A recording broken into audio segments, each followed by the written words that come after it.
aunt's car. Yes. It was an enormous Cadillac that said Theone on the front license plate. And me and my buddies, that's her name. I love it. All piled into this Yes. car, just Okay. like, oh, we're about to kill it Yeah. tonight. Yeah. And how was your 18 and over experience? Great. it was in West Palm? it was something. I'm sure. It was something. Like we could not have stuck out more as like a half dozen high school kids from Iowa.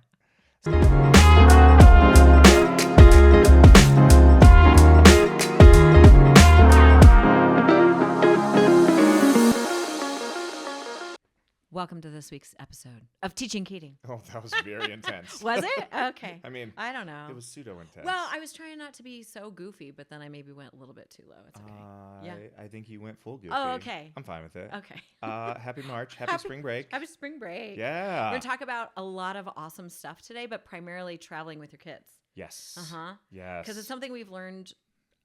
It's advice that we got early on in life that we've been able to adhere to that I think has benefited us and our family. I don't know what your thoughts are, but I think it's super low-hanging fruit for bringing up well-rounded children. Sure. I think so too, and I think people get intimidated by it, and I don't know if we're trying to jump right in right now, but I know for us, we were both teaching.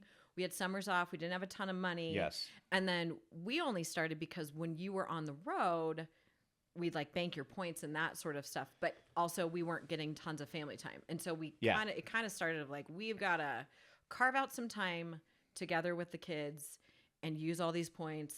And then it kind of snowballed from there. Well, so that's kind of how we initially began. We're talking, I don't want to dig too deep because in the spirit of spring break, I do want to ask you about, gosh, if you have any good spring break stories, before we jump in, but I feel like why this topic came up, and we were just talking about it before we started recording, is one of the best pieces of advice you and I ever got before we became parents. I don't even remember who gave it to us. Do you? No, and I wish I did because it was so profound. Yes. Somebody told us like, hey, when your kids are born, because we had people who were parents and older than us, and their kids were older, and we were just expecting children, and somebody told us like, hey, whatever you do not fit your life into your children, fit your children into your life. And they told us like, travel with them early and often. It's going to suck the first couple of times, but like it'll get better and you'll be so thankful that you did, instead of just like putting yourself on house arrest for 18 years. Was it someone that we taught with? I don't remember. Maybe like one of our I don't even remember. But anyway, I just remember them saying they come into you, you don't go to them. Correct. And I think at the time it was because we were both teaching and we were both concerned about, I see all these parents who like I think it was because everyone's like, oh, your life changes and it'll never be the same. And it's a crazy adjustment and all these different things. And I remember somebody saying to us like, all those things are true. However, they come into you as a unit, not the other way around. So you don't cater your whole life to them. And that resonated for both of us, I think, because we were both like, okay, that makes better sense. That's more aligned with sort of who we are. And we were teaching at the time, and it's like, well, our whole world's going to be turned upside down because we have a baby and everything's going to change, but it's not going to be so different that we're going to be different human beings. Right. And but you watch people become different human beings. Yes. And I think that's the interesting thing. Like people who are about to be new parents is like, all of a sudden you'd start to pay really close attention to the people who have already become parents and who you knew before they became parents. And you watch them and you're just like, you're different, but like we're all different. Sure. But you watch some people and you're like, you're different, not in a good way. Like you don't leave the house ever. Right. Or some people go full bore. It's all about their kids all the time. And, the marriage gets neglected or their work or they are in sweats 24/7 and they haven't showered and brushed their teeth. Yeah. Like it's more just like the balance. And I think we were concerned of like, okay, all of these are really good ideas. Well, we had conversations where we were like, good feedback. Go ahead. I don't want that. Sure. Like, I think I remember being like, I don't want to be in sweats every day. Like I'm just for my own peace of mind. I would like to be in sweats every day. Sure you would. You pretty much are, except on the days that you're working. When I'm not working, I like the big joke in our neighborhood is like, people just know I travel all the time. Yes. And then when I'm home, it's like, oh man, like Molly's unemployed husband, like because you were in sweats looking like a vagrant all the time, like on a random Tuesday. What's that guy even do? He's walking to school all the time. He's in sweats. Anyway. So before we traveling with kids. Before we get into some of these topics, like any decent spring break stories from pre-children? I'm sure I have a myriad, but that I cannot tell. There was one spring break, I think when we were in high school, maybe my senior year, and my siblings were both, I don't know where they were in school. My brother was there. My sister wasn't yet. Anyway, that we went to Mexico. And for whatever reason, I don't remember why my dad didn't go, but he wasn't there, whatever. So my mom and all of us went to Mexico with like a friend. And it was just sort of a shit storm. We stayed at like a really nice place. I think we were in Cancun maybe. Because there was another time where my dad did come, and I was also in high school, and that was a train wreck. You took multiple high school spring break. Yeah, I did. Spring break trips. Yeah, mostly to Mexico because it was cheap. You can get there from Colorado easy. It's like an easy 3-hour flight. The time change. There's no time change unless you're on the West Coast. It's an easy flight, and you can get down there. And in the late 90s. It was relatively safe. We were doing okay. It was a good tourist destination. And so we went a fair amount. It was awesome. So like we went to Cancun and then, I don't know, a handful of other places, Cozumel. And I remember going down and just having a little bit too much to drink. And because I was 18, and you can go. And my parents were like, were building houses for the no, needy. totally. Yeah, that's exactly what I was doing. Yeah. Totally. Picking up trash on the highways. Sure. Nope, that's not what I was doing. But then we were too far away from our hotel, so we had to ride the bus back, and I maybe got sick on the bus driver. And then he made us get off. He made us get off, and then we had to walk to our hotel, and it was like 2:00 in the morning. And my parents were like, "What did you have to drink?" And I was like, "I just had one margarita, but it was one of the yards." And I was, I wasn't drinking at the time. And you're I was a teeny tiny person. Yeah, I didn't have in high school. I wasn't super familiar with tequila or any other hard alcohol at any given time. So needless to say, it did not go well. But memorable. Never had a yard again. That was yard margaritas. At least you're out there being brave. Like I don't know. My spring break story is like, it's not boring. Oh, okay. But go ahead. It could not be more lame. Okay. Me and a bunch of buddies wanted to take a spring break trip senior year in high school. Our parents vetoed it hard because there was a group that was going down to Mexico, the group with like the fun parents. Yes. And so we wanted to go. Mine were not those. We just went down as a family, and then I met with other threw up on the bus driver. I did. Your parents were pretty fun. They were aware. I was mostly just willful and 18, and they were like tired, like we were talking about before, whatever, but just make it home safe. Go ahead. But I feel like it's what most kids, especially like high school and college kids, want to do. Like they want to go on a trip and they want to like push the boundaries or whatever. Especially in places where it's legal for you to drink. We couldn't go to Mexico. We got vetoed. Yeah. And so me and a bunch of my buddies ended up going down to West Palm Beach to hang out with my Aunt Theone and my Uncle Sam. I remember this. Hey, West Palm is nice. Oh, it was a great trip. Also, my aunt and uncle were so cool. Yes. Like they took such good care of us. Awesome. I think my aunt especially was a little disappointed that we didn't behave worse. Oh, okay. Well, she was kind of the wild woman in the family. She's still a wild woman. Yeah, she's fun. But she was just like, hey, like, aren't you guys gonna get trashed? But we were just like, no, we're very serious. But like wanted to push, and so. Oh God, this is so embarrassing. Okay. We went to a like an 18 and over club. Okay. And we took my aunt's West car. Palm Beach. And we took my aunt's car. Yes. It was an enormous Cadillac that said Theone on the front license plate. And me and my buddies. That's her name. I love it. All piled into this car, just like, oh, we're about to kill it tonight. Yeah. And how was your 18 and over experience? Great. It was. West Palm? Oh, it was something. I'm sure. Oh, it was something. Like we could not have stuck out more as like a half dozen high school kids from Iowa. So like I love it. So we we didn't want to drink. Sure. We chain smoked cigarettes all night. So that's a way better choice. So that was great. I got my ear pierced on that trip. I forgot about the ear piercing. Yeah. Which our kids murk you about. Because you can still see the hole.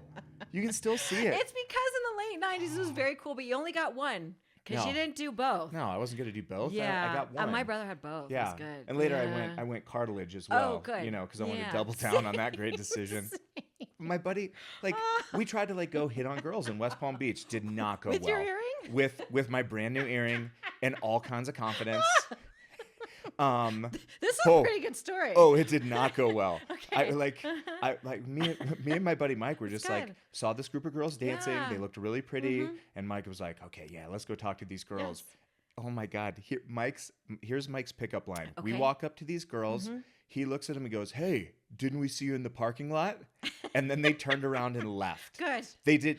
Smart They girls. said zero words to us, Yeah. and we were just outta like, here. oh, those chicks are probably stuck up. Like, yeah, like this is. I'm sure that's the reason. Yeah, this is a them issue, not an us issue. Well, But- was it a good trip? It was awesome. Yeah, It was good. awesome. Yeah, very like, memorable. Good we- stories. Your buddies, I'm sure, still talk about it. we still Yeah. talk about Great. it. Yeah, one of our buddies peed the bed one night. Oh, it was great. gosh. Yeah, it's pretty awesome. Oh, great. Poor Aunt Theon having to deal with that. Antheon still does not know. Of course that she somebody does. peed on that She pullout. just didn't call you out. She isn't trying to shame you. She but probably knows. of I need to course ask her. she does. I need to ask her if she found out. Yeah. Oh my gosh. Anyway, good times. Spring break stories. Yeah, so me and my friends were super cool. Yeah. I don't want to send our kids on any of those trips. I want to do what my parents did, which is like, we'll just go. And if you want to like while out, we'll just be there. Okay, you can great. be out, but I don't know. We'll cross that bridge when we come to it. I think I'm gonna be way cooler with that than you are. It depends on where we go, I think. Yeah. Already. Yeah. Already. Okay. Is that you being cool? So cool. I might You're get my ear pierced very again. chill about it. Please no. Please God no. Okay. all right, Let's so, talk about traveling with your kids. So real quick, since traveling we with your had great kids, like experiences so it's one of far. those Yeah. things that feels like a bad idea, but is Sure. actually a good idea, especially for like because I think you can look at this through multiple ages too. Right. Like, why is it a good idea to travel with like baby/toddlers, like high school kids, and like your adult children? Sure. And I think all three are a good idea. I do too. And it's funny, we were talking on the way down about a friend of ours who is kind of prickly about the subject right now because he's saying like, well, everyone after COVID just like wants to like travel the world and bliss out and do all the things they didn't get to do for a couple of years. And Hell yeah, we do. I get it. But I also, there's so many benefits and a handful of, if you can handle them, just like logistical drawbacks that aren't ideal, What's the benefit of traveling with young kids? Because I will say it does, at least the first few times, Sure. it sucks. It's super hard. Yeah, it's hairy. We went on an overnight flight with Everett, a red eye, when he was 18 months old and did not sleep at all. Red and eye it from was the East Coast. miserable. I think we were from Atlanta to Bermuda. Sure, it was really hard. Ew. We were stupid. We were on the Terrible flight. We were idea. like, why are we doing this? We had it We're in our minds like, so we'll take the red eye idiotic. and he'll sleep the whole Yeah, time. He not at slept all. not at Not at all. all. It was Yeah. pure misery. Yeah, it was rough when we got But there. I still It was think it's a okay. good idea to It travel is. with young kids. And I remember being on a flight, an international flight, maybe when I was like 25, and I will never forget this married couple. They were obviously, splitting time between both coasts or both continents, and they had twins, like maybe 9-month-old twins, and they got the seat in front. And there was like a little baby carrier, they do whatever, the like the little pull out. They had the bassinet thing bassinet on the bulkhead. and they did great. And I like it. They are just burned in my memory forever because I remember thinking like, okay, that's a win. Great job. They kept switching babies and with twins. Every time. And I kept thinking like, oh my gosh, you guys are insane, like high gradient, but they did it. And this was way before I even had children. Every time remember I'm on a thinking it plane was awesome. and I Yeah. see parents flying with Yeah. their young kids, I always tell them great job. Good job. Even if they're not doing a great job, Right. I tell them great job because Right. you know what? Like the fact that you're on the flight means you're doing a great job. Be like brave. You're Yeah. you're taking some big swings Yes. and they're going to get easier Right. and you're going to get better at Right. this and it's going to help you in 1,000 It different will. ways. So your previous question of like, why do you think it's good when they're young? I think just exposure to different things. Our children both were pretty scheduled and are still pretty scheduled because that is where they thrive and where we thrive, and it's good. So that part is a drawback. The schedule is rough, especially if you are a super scheduled person. I think that's a challenge, but just like the exposure to anything, different people, different cultures, different foods, different just languages, everything's different, climate, everything. And I remember talking when our children were both really young, like this is something that was very important to us because I never want them to feel like, oh, you are just these two kids from Littleton, Colorado, and the world revolves around you, and we do your sports and we do your things, and like The that world was is just big never and going to be a awesome. thing for us. Yeah, and I remember thinking very early and having this conversation with you of like, you're going to see the world, you're going to see all different walks of life. You're going to see all different kinds of people, and you will understand that it's important, to have perspective and have all these different experiences. And the only way you get really healthy perspective is sort of looking back.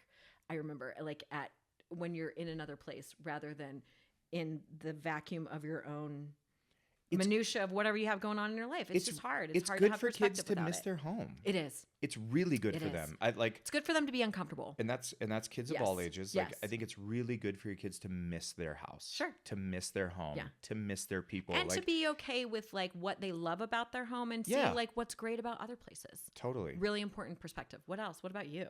What do you feel like are some of the good things? You said I think it for all ages. Yeah, I think it keep going. Like for littles. Sure.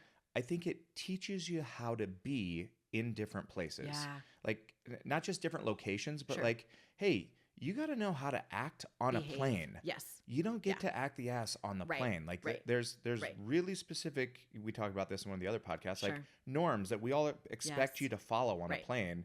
And you can tell on planes when some people have not, like, hey, teenage child, like you don't get to put your bare feet on the armrest of the person in front of you. Like that's not how we're doing this. But if you teach kids at a young age, like, hey, here's how you're supposed to be on a plane. Here's how you're supposed to be in a restaurant. Like, hey, or in an airport. In an airport. Or like, hey, if you travel to another country, like it teaches young kids not to grow up to be adults who are disappointed, like, oh, they're like, it's not like it is at home here. Right. Well, no, that's why we're here. Yes. It's one of my biggest frustrations about adults who will go to another country and be upset that the food is different. Sure. Or the rooms are smaller or the roads are worse. It's like, this is why you're here. Yeah.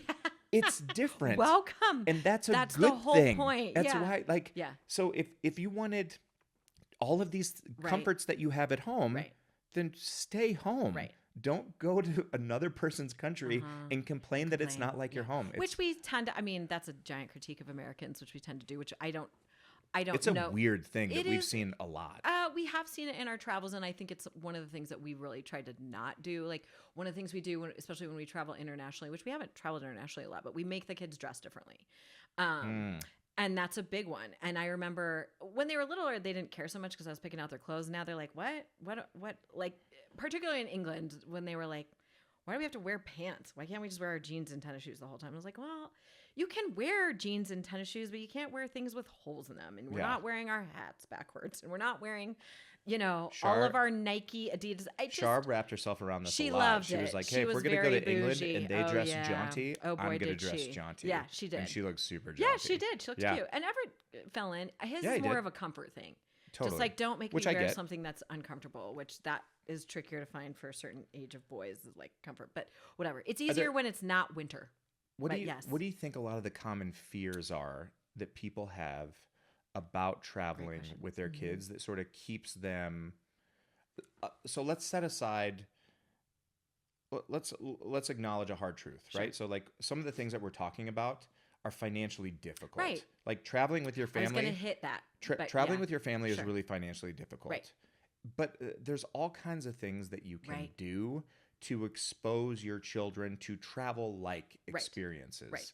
So like, so let's set the financial piece on the back burner for just a second while acknowledging it's real.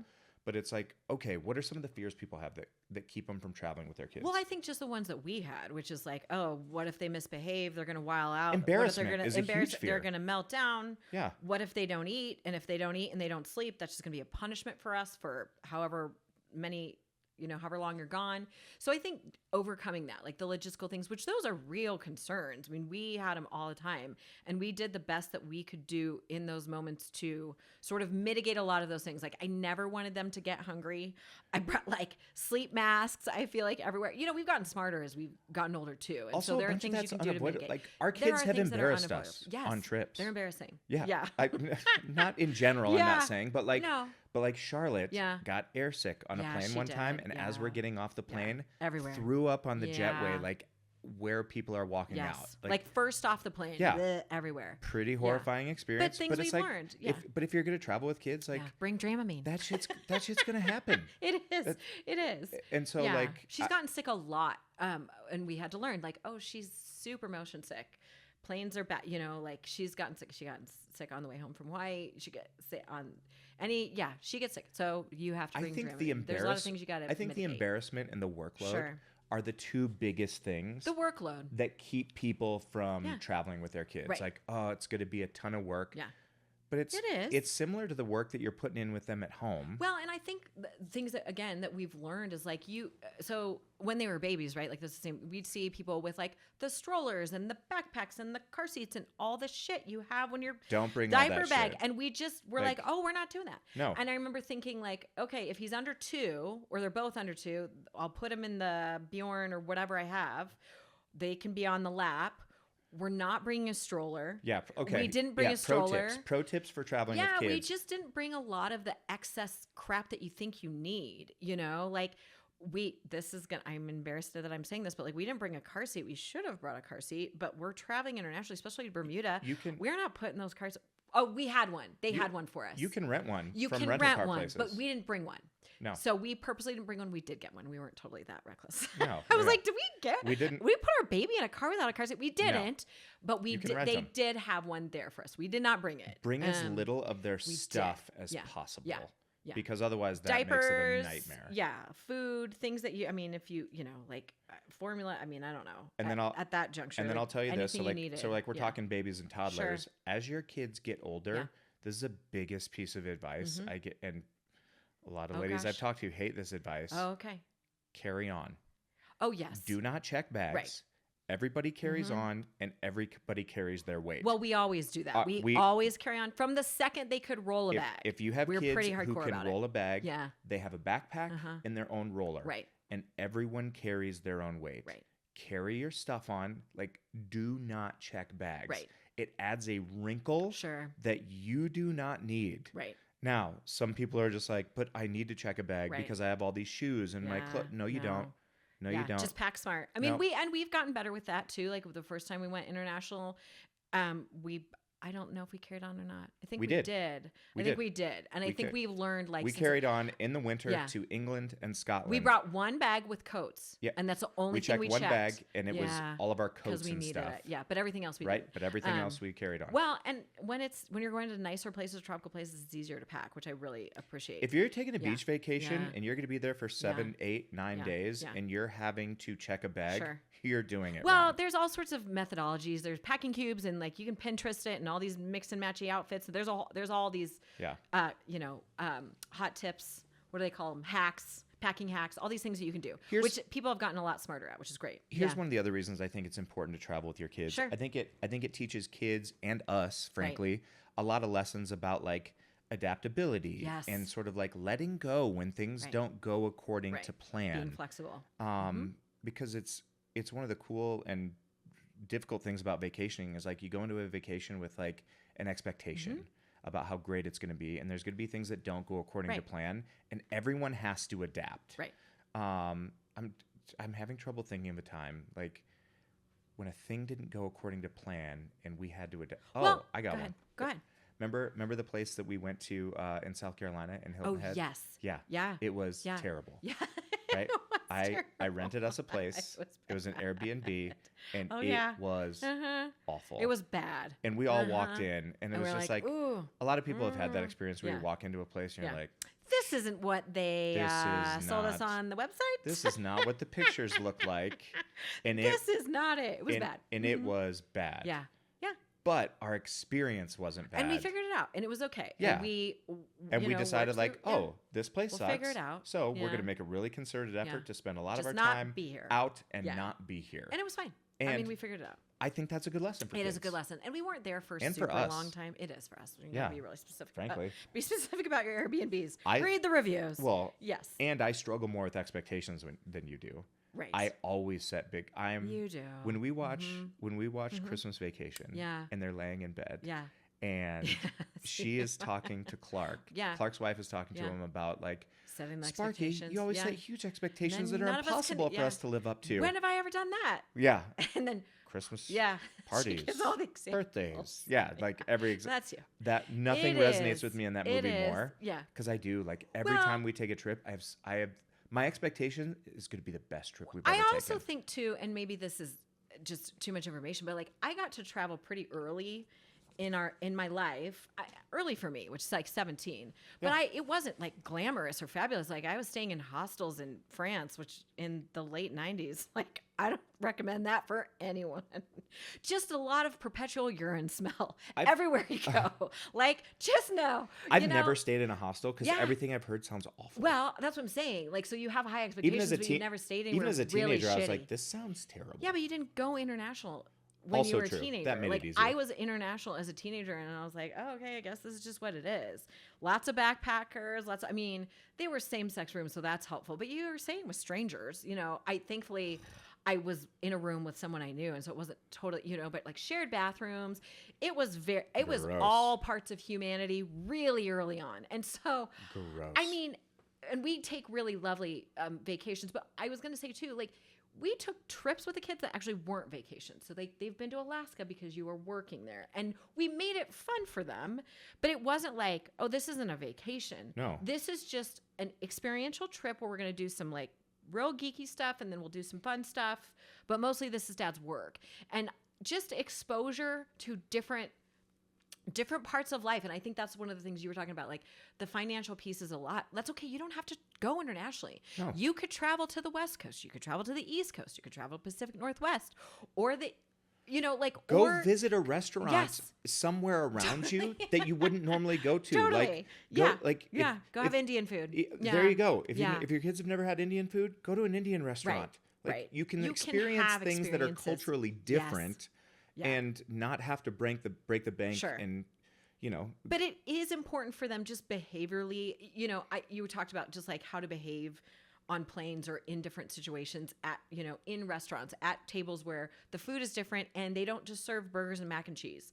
Great, we're gonna have an adventure and we're gonna have all these different there's just so many life lessons that are so imperative for them to learn, just to be better rounded, to be not spoiled human beings, to be able to navigate and be adaptable in adulthood and handle multiple situations and multiple things coming at them and be able to sort of maneuver between those things. It's really invaluable behaviors. Well, you said something too, like when we're taking trips, we sort of like, it's not a trip for trip's sake. Like it's not a trip just sometimes like we have taken vacations. I'm sorry, those are your words. But we don't just take vacations. It's not always just for leisure. Right. Is my point. Yes. Like and you and I have talked about this, like we've made a really concerted effort. Like if we're going to go on a trip, we're going to do something that's for leisure. Yes. We're going to do something where we learn something. Always an educational and then we're going to do teachers. an adventure. So there's always three things. Yes. There's leisure, there's learning, and there's adventure. Right. And so like when we go to North Carolina, like we're going to go to the Wright Brothers Museum. Right. Like there's always a learning thing. There's always an adventure, and then there's always some leisure time. And that has actually served us really well with our kids, because what it's done for them too is now they have an expectation, like, hey, when we go here, like Charlotte said something to me one of the last domestic trips we took. Sure. She was like, hey, what museum we going to? Right. Because she knows that's just part of what we do. Yeah. And we're nerds and we go to museums and geek out. Yeah. But our kids have been going to museums and doing the little auditory tours since they were walkable ages. Yeah, since they could walk. Yeah. Yeah, little. And so they get it. Like, hey, that's what vacation is for. Right. It's for leisure, it's for learning, and it's for adventure. Right. And we do all of those things, I think, pretty well. Granted, we've had the opportunity to do that because of your road trips, and so we do have points, and we have been able to make it work for our life. And that is not the reality for the majority of people. No. I do also think, to your previous point, like it doesn't have to be a heavy lift, but you can have really good learning experiences and put them in places where they have a little bit of discomfort, but mostly in its adventure. And that's what I want for our kids. I want them to learn they're not the center of the universe. And there's so much world to see. Yeah. And they need to be curious about the world, and they need to not be afraid of doing it. And I think to parents, like that's my biggest thing, whether it's parents or educators, the education piece is a little hairier. And, our son is at a school right now where they do a lot of like experiential long-term excursions. And that's part of the reason we sent him there. One of the myriad of reasons, like they have really good hands-on experiential stuff.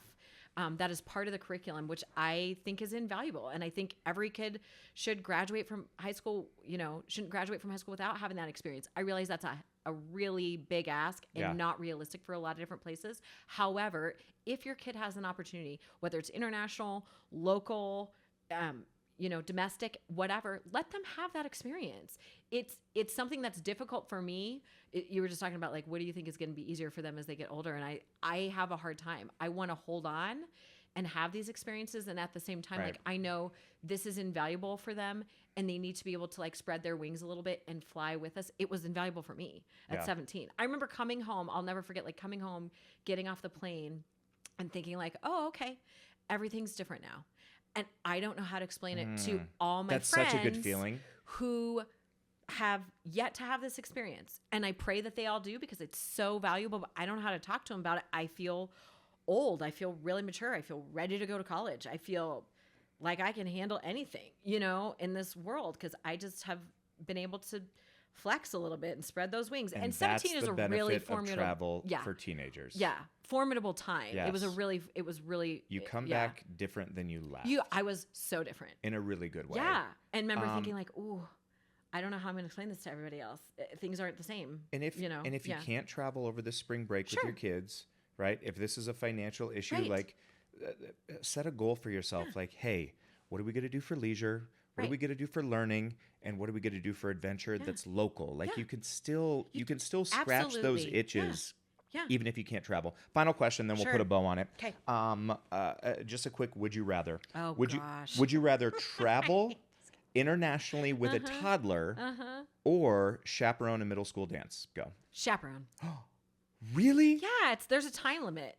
Oh, I'm traveling with a toddler for I know. Sure. Well, I guess there's a time limit on the toddler one too. I'm just thinking like middle school dances aren't longer than 2 hours, and there's traveling with a toddler, your flight anywhere from Colorado is going to be like 2 hours plus. So, so it's just merely like how much time do I need to suffer? Yeah. Okay. Yeah. What about you? Said okay. I'm traveling with a toddler because at least there's a destination at the end. Totally. That's somewhere awesome. Yeah. Yeah, that's somewhere awesome. Chaperoning middle school dance is just a couple hours of awkwardness. It's pretty rough. It does get easier though. I really want to encourage people, like no matter what age your kids are, don't be afraid. No. It does get easier, and your kids, and if you're not afraid, your kids aren't going to be afraid either, and it's just so worth it for so many of the great things they're going to learn and be able to adapt and gain. Do not put yourself on house arrest. Right. Yeah. And if you want your kids to grow up and be brave, you have to show them what being brave looks like. And part of being brave is like, hey just guys, do it. Just do it. Buy the ticket, take the trip. Yeah, it's worth it. It really is. All right. Yeah. Thanks. Thanks, Momo. Get out into the world, everyone. We'll see you on next week's episode of Teaching Keating. As always, hit the like button, hit the subscribe button, hit the subscribe button. You can find us on TikTok. You can find us on Instagram. You can find us on YouTube. Currently, for as long as that's around. As we know. You can find us on all the social media channels. You can find me this week in Chicago. Wow. Good. Again, I've been doing a ton of work in Illinois. That's great. And I like that you tell me where you're going, because then most of the times then I actually know during the week. Yes. Yeah. Because I don't always know. Yeah, because I know people ask you like, hey, where's Weston? You're no like, idea. I don't know. Molly, I'll be in Chicago this week. Yes. Where can we find you? I'm going to be, it's been really nice in Colorado, so I'm just going to be doing some yard work, picking up some dog poo. I know that doesn't sound very glamorous for everyone, but I really love this part of the year because I like cleaning out my garden. It's very like stress relieving for me. I know it sounds dumb. Digging in the dirt, being outside, getting some vitamin D. It's really important. So that's what I'm going to do. Sounds terrible. Prepping. Hope you love it. We'll see you guys next week. Be well.